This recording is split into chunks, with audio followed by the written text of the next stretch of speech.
আসসালামু আলাইকুম। আপনারা দেখছেন আমাদের চ্যানেলের বিশেষ সংবাদ প্রতিবেদন। আজ ২২শে জুন ২০২৬। আজকে আমরা নিয়ে এসেছি বাংলাদেশের প্রায় ১৪ লাখ সরকারি কর্মকর্তা-কর্মচারী এবং ৯ লাখ পেনশনভোগীর জন্য দীর্ঘ প্রতীক্ষার এক যুগান্তকারী খবর। নবম জাতীয় পে স্কেল ২০২৬-এর সর্বশেষ আপডেট। আজকের এই প্রতিবেদনে আমরা জানব গেজেট ঠিক কখন আসছে, বেতন কতটা বাড়ছে, ৩ ধাপের রূপরেখা কী, বিশেষ সুবিধা বাতিল হলে কার কতটা ক্ষতি, পেনশনভোগীদের জন্য কী পরিবর্তন এবং সরকারি কর্মচারীদের আন্দোলনের সর্বশেষ চিত্র। একদম শুরু থেকে শেষ পর্যন্ত মনোযোগ দিয়ে দেখুন, কারণ প্রতিটি তথ্যই আপনার জীবনকে সরাসরি প্রভাবিত করবে। যারা এখনও আমাদের চ্যানেলে সাবস্ক্রাইব করেননি, তারা এখনই সাবস্ক্রাইব বোতামে চাপ দিন এবং পাশের বেল আইকনটি চালু করুন, কারণ পে স্কেলের গেজেট প্রকাশের মুহূর্তেই আমরা আপনাকে সবার আগে জানাব। আজকের প্রতিবেদন শুরু করছি বাংলাদেশের পে স্কেলের ইতিহাস দিয়ে।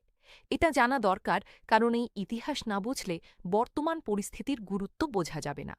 বাংলাদেশ স্বাধীন হওয়ার পর ১৯৭৩ সালে প্রথমবারের মতো সরকারি কর্মচারীদের জন্য জাতীয় বেতন কাঠামো ঘোষণা করা হয়। সেই থেকে এখন পর্যন্ত মোট ৮টি বেতন কাঠামো বাস্তবায়িত হয়েছে। প্রতিটি বেতন কমিশনই সেই সময়ের বাজার মূল্য এবং জীবনযাত্রার ব্যয়ের সাথে সামঞ্জস্য রেখে নতুন কাঠামো তৈরি করেছে। সর্বশেষ অষ্টম পে স্কেল চালু হয়েছিল ২০১৫ সালে। সেই থেকে আজ পর্যন্ত ১১ বছরেরও বেশি সময় কেটে গেছে। এই দীর্ঘ সময়ে দেশের মানুষের জীবনযাত্রার ব্যয় বেড়েছে বহুগুণ। একটু হিসাব করে দেখা যাক।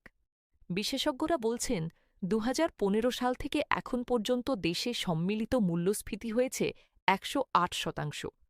মানে ২০১৫ সালে একজন কর্মচারীকে যে পরিমাণ বাজার করতে হতো ১০০ টাকায়, এখন সেই একই বাজার করতে লাগছে ২০৮ টাকা। কিন্তু বেতন কি দ্বিগুণ হয়েছে? হয়নি। সরকারি কর্মচারীরা আজও সেই ১৫ সালের বেতনেই চলছেন, যার মাঝে মধ্যে সামান্য ইনক্রিমেন্ট হয়েছে মাত্র। এই কারণেই সরকারি কর্মচারী সংগঠনগুলো বছরের পর বছর ধরে স্লোগান দিয়ে আসছেন যে ২০১৫ সালের বেতনে ২০২৬ সাল চলে না। এই বাস্তবতাকে সামনে রেখেই অন্তর্বর্তী সরকার ২০২৫ সালে নবম জাতীয় বেতন কমিশন গঠন করে। সাবেক অর্থসচিব জাকির আহমেদ খানের নেতৃত্বে ২৩ সদস্যের এই কমিশন অত্যন্ত দ্রুততার সাথে কাজ করে। নির্ধারিত সময়ের ৩ সপ্তাহ আগেই গত ২১শে জানুয়ারি ২০২৬ প্রধান উপদেষ্টা প্রফেসর মোহাম্মদ ইউনূসের কাছে চূড়ান্ত প্রতিবেদন পেশ করা হয়। বিশেষভাবে উল্লেখযোগ্য হল, এই কমিশন তাদের বরাদ্দকৃত বাজেটের মাত্র ১৮% ব্যয় করেই পুরো কাজটি সম্পন্ন করেছে। কমিশন প্রতিবেদন জমা দেওয়ার পর সরকার তা পর্যালোচনার জন্য একটি উচ্চ পর্যায়ের কমিটি গঠন করে। মন্ত্রিপরিষদ সচিব নাসিমুল গনির নেতৃত্বে ১০ সদস্যের এই কমিটি গত ২৩শে এপ্রিল ৩ ধাপে পে স্কেল বাস্তবায়নের ফর্মুলা সুপারিশ করে। পরবর্তীতে প্রধানমন্ত্রী তারেক রহমানের সাথে অর্থমন্ত্রীর এক বিশেষ বৈঠকে সেই সুপারিশে চূড়ান্ত অনুমোদন দেওয়া হয়।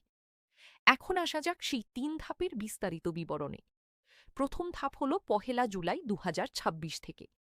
এই তারিখ থেকেই সরকারি কর্মচারীরা নতুন বেতন কাঠামোর আওতায় সুপারিশকৃত মূল বেতনের ৫০% পাবেন। মানে কমিশন যে নতুন মূল বেতন সুপারিশ করেছে, তার অর্ধেক প্রথমেই কার্যকর হবে। দ্বিতীয় ধাপ হল ২০২৭-২৮ অর্থবর্ষে।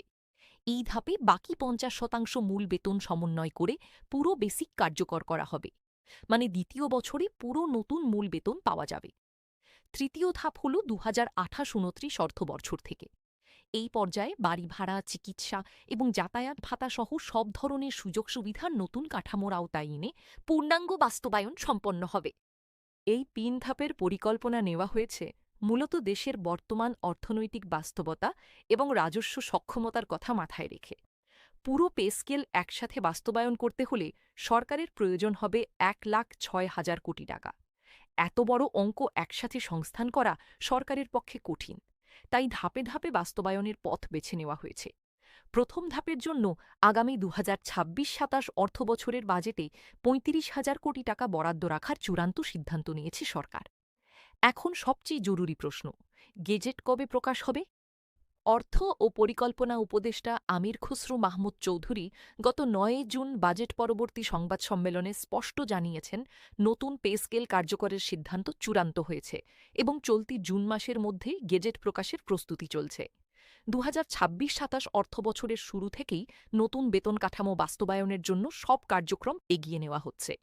নবম পে স্কেলের খসড়া ও কাঠামোগত রূপরেখা প্রায় চূড়ান্ত করা হয়েছে।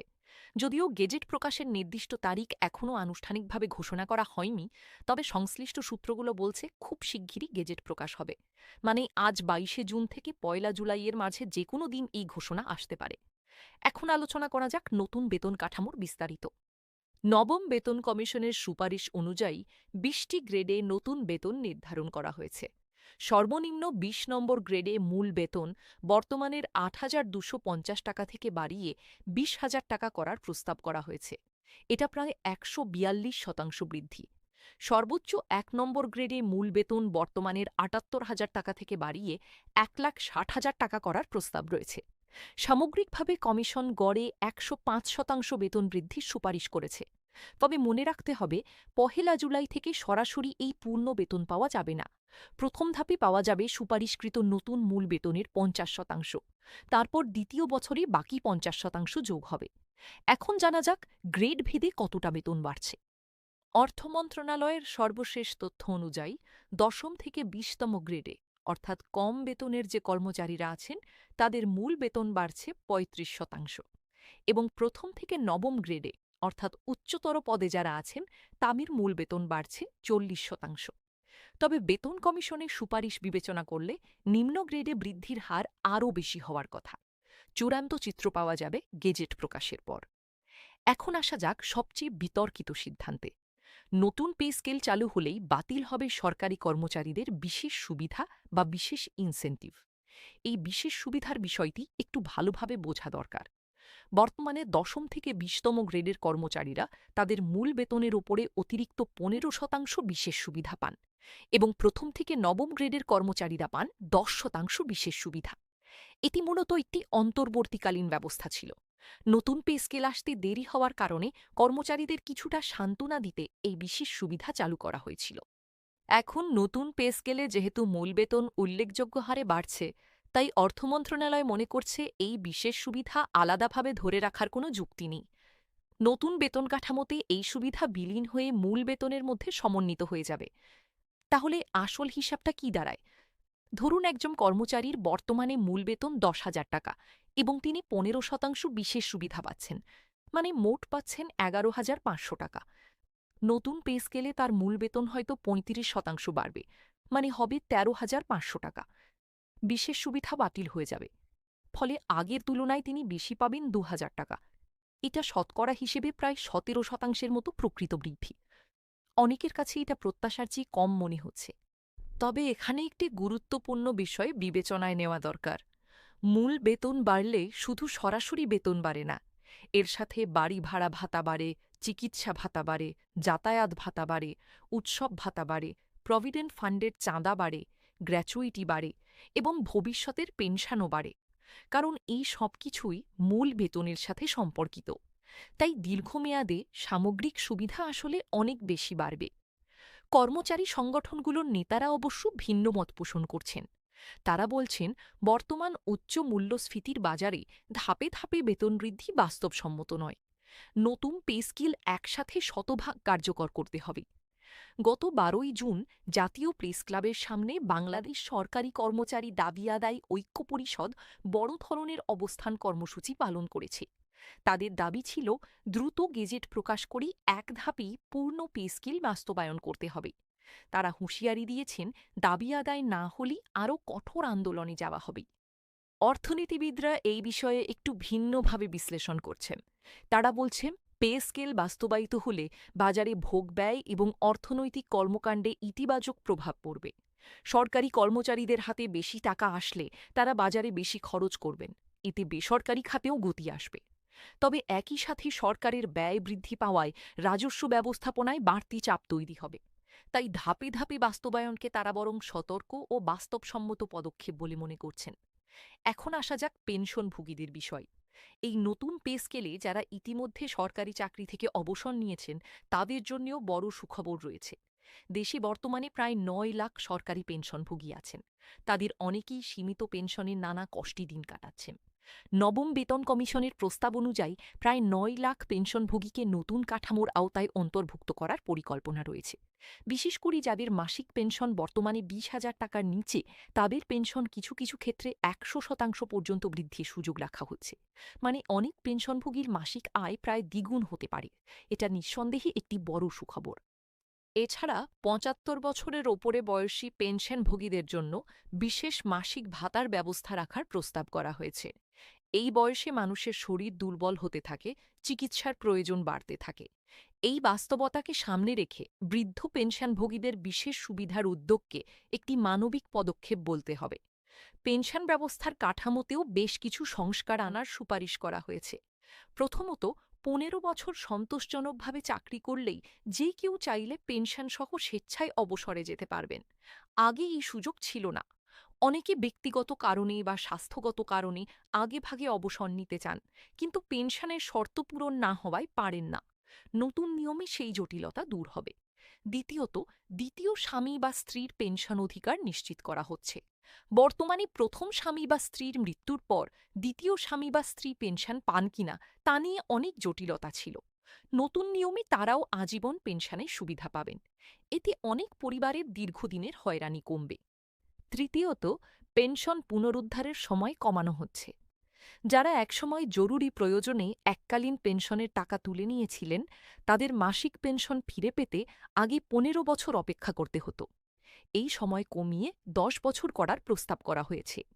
এই ৫ বছরের পার্থক্য অনেক পরিবারের জন্য অত্যন্ত গুরুত্বপূর্ণ। এখন ভাতার বিষয়গুলো জানা যাক। নতুন পে স্কেলে বেতনের পাশাপাশি বিভিন্ন ভাতায়ও উল্লেখযোগ্য পরিবর্তন আসছে। ১১ থেকে ২০ নম্বর গ্রেডের কর্মচারীদের টিফিন ভাতা বর্তমানের মাত্র ২০০ টাকা থেকে বাড়িয়ে ১,০০০ টাকা করার প্রস্তাব করা হয়েছে। এটা ৫০০% বৃদ্ধি। যারা দূরে থেকে অফিস করেন, খাবার টাকা নিজে দেন, তাদের জন্য এটা একটু হলেও সহায়ক হবে। কর্মচারী কল্যাণ বোর্ড থেকে আরও সহজে এবং বর্ধিত পরিমাণে চিকিৎসা অনুদান পাওয়ার ব্যবস্থাও রাখা হচ্ছে। এর পাশাপাশি নৈমিত্তিক ছুটি, অর্জিত ছুটি এবং মাতৃত্বকালীন ছুটির নিয়মেও স্পষ্টতা আনা হচ্ছে, যা নিয়ে দীর্ঘদিন ধরে বিভ্রান্তি ছিল। এছাড়া বেতন কমিশন একটি পৃথক সার্ভিস কমিশন গঠনের সুপারিশ করেছে, যা কর্মচারীদের দক্ষতা ও মান উন্নয়নে কাজ করবে। বিশেষভাবে স্বাস্থ্য ও শিক্ষা খাতের কর্মচারীদের জন্য আলাদা মনোযোগ দেওয়ার কথাও বলা হয়েছে। এখন একটু গভীরে যাওয়া যাক। এই পে স্কেল নিয়ে মানুষের মধ্যে যে প্রশ্নগুলো ঘুরে বেড়াচ্ছে, সেগুলোর উত্তর দেওয়ার চেষ্টা করি। প্রথম প্রশ্ন হল, ১লা জুলাই থেকে কি সত্যিই বেতন পাওয়া যাবে? অর্থমন্ত্রী স্পষ্ট বলেছেন, ১লা জুলাই থেকেই বাস্তবায়ন শুরু হবে। গেজেট জুনে প্রকাশ হওয়ার কথা আছে। যদি সেটা হয়, তাহলে জুলাই মাসের বেতনই নতুন কাঠামোতে পাওয়া যাবে। তবে আমলাতান্ত্রিক প্রক্রিয়ায় কিছুটা বিলম্ব হলেও হতে পারে।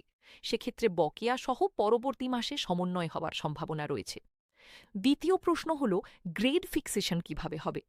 অর্থ মন্ত্রণালয়ের কর্মকর্তারা জানাচ্ছেন, ইনক্রিমেন্ট ফ্যাক্টর পদ্ধতিতে ফিক্সেশন করা হবে। প্রতিটি কর্মচারীর বর্তমান মূল বেতনের সাথে নতুন কাঠামো মিলিয়ে তার নতুন গ্রেড নির্ধারণ করা হবে।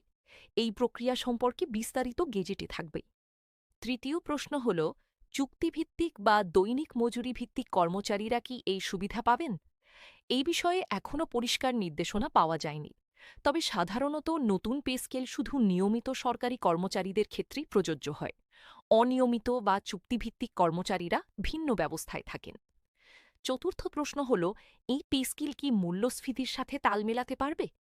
বিশেষজ্ঞরা বলছেন, স্বল্প মেয়াদে হয়তো পারবে, কিন্তু দীর্ঘমেয়াদে যদি আবার ১ দশক পেরিয়ে যায়, তাহলে আবার একই সমস্যা তৈরি হবে।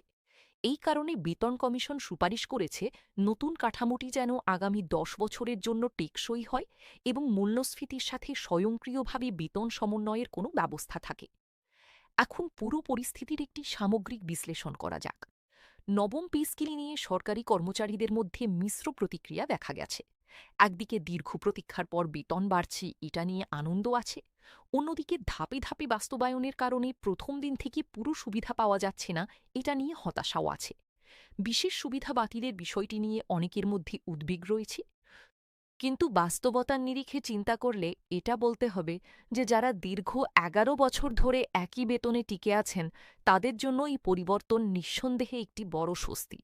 বিশেষত সর্বনিম্ন গ্রেডের কর্মচারীরা যারা মাসে মাত্র ৮,২৫০ টাকা মূল বেতন পান, তাদের জন্য ২০,০০০ টাকার কাঠামোতে পৌঁছনোটা জীবনের মানে বড় পরিবর্তন আনবে।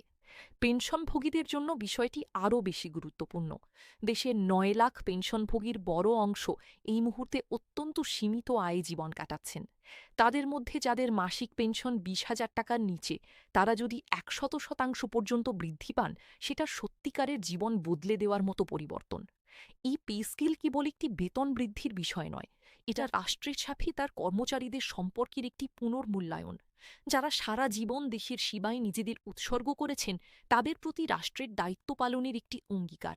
এখন প্রতিবেদনের একদম শেষে আজকের মূল বিষয়গুলো একবার মনে করিয়ে দেওয়া যাক।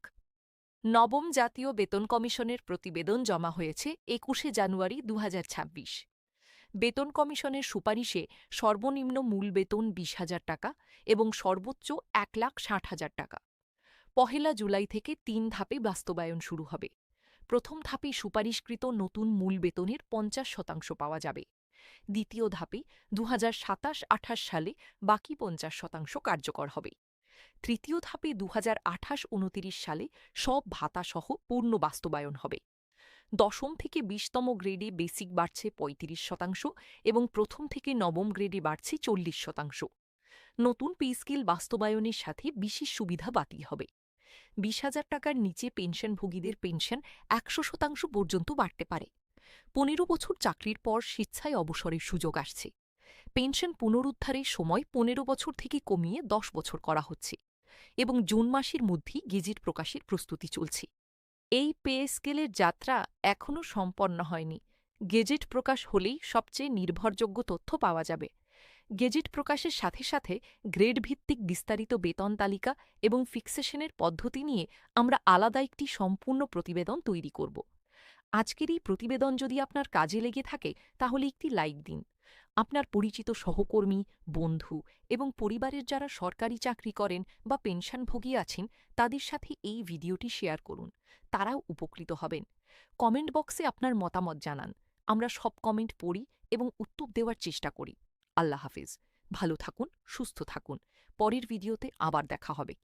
নবম পে স্কেল ২০২৬, ২২শে জুন, সর্বশেষ আপডেট।